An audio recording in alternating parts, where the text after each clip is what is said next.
สบายดีไอ้น้องเขาเนาะมื้อนี้มาตึกประคอเช่นเคยเนาะมื้อนี้ก็มีโอกาสอีกมื้อนึงที่ได้ออกหมายตึกป่ามาคนเดียวเนาะมื้อนี้เนาะทางกล้องถ่ายวิดีโอคนเดียวมีจะไซส์ B1 แล้วก็จะเปลี่ยนไซส์ไปเรื่อยๆเนาะสิใส่ทุกรุ่นเลยมื้อนี้ว่าซั่นซะเนาะโอเครอติดตามเบิ่งผลงานเนาะว่ามื้อนี้สิมีผลงานจักโตเนาะถือว่ามาแต่เช้าเลยมื้อนี้ไปลุยกันเลย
มาแล้วมาแล้ว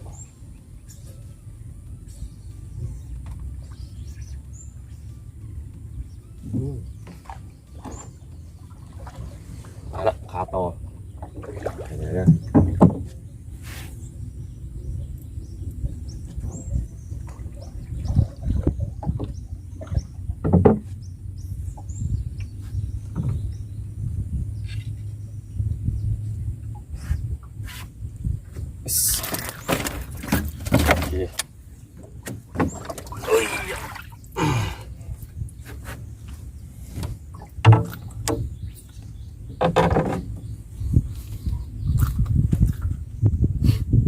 B1เนาะตอนนี้เนาะสีส้ม B1สีส้มโอเคใส่งามๆโอเคฝากติดตามตัวต่อไปสุดยอดเนาะลงคอเลยเนาะสุดยอดติดตามตัวต่อไป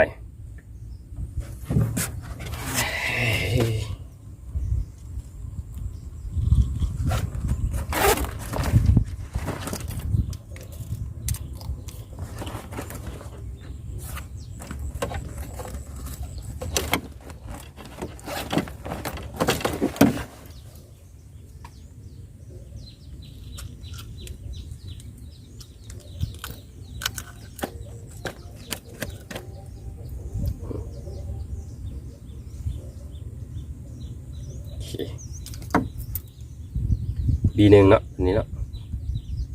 โอเคสุดยอดติดตามตัวต่อไป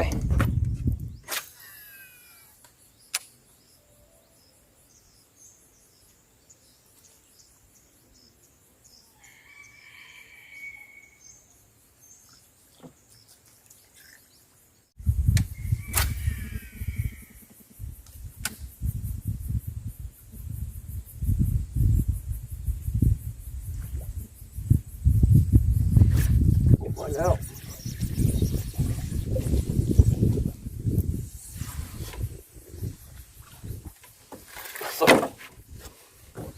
โอเคอีกตัวหนึ่งแล้วเนาะ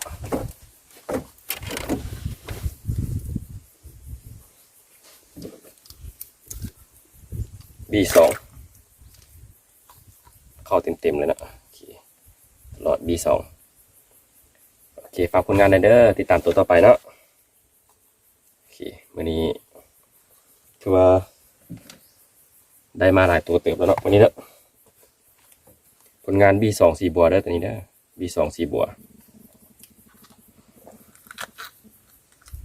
โอเค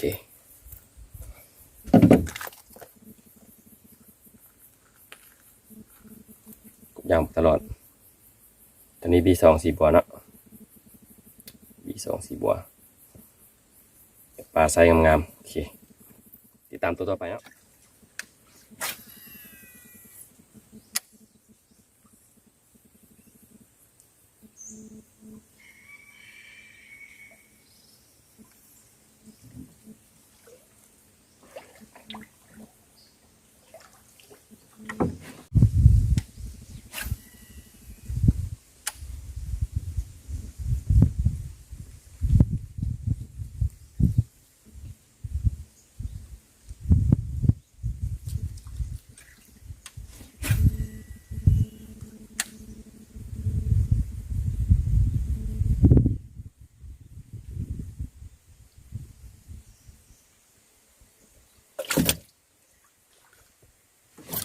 แล้ว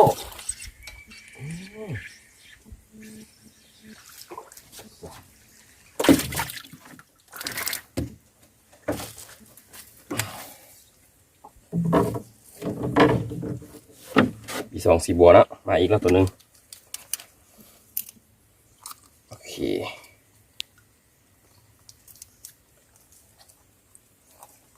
ลงคอทุกตัวเนาะสีบัว B2 รุ่นนี้ B2 บักตลอด B2 แล้วไส้งามๆโอเคเต็มคอโอเคสุดยอดฝากติดตามตัวต่อไปนะ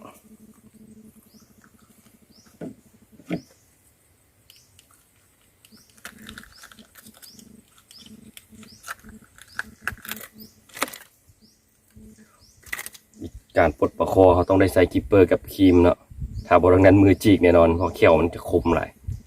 ที่ผ่านมาเนี่ยมือเป็นแผลเลยไผ่ที่ตึกปลาคอจะหูดีนะตัวนี้เนาะโอเคติดตามตัวต่อไปเด้อกับ B2 ใส่บิ๊กโอเคสุดยอดติดตามตัวต่อไปเนาะโอเคมื้อนี้เราก็ขอปิดวิดีโอกันเนาะเพราะว่าแบตเตอรี่มันก็สิเบิดละเดี๋ยวสิตอนแรงสิถ่ายรูปสรุปผลงานให้เบิ่งเนาะโอเคไป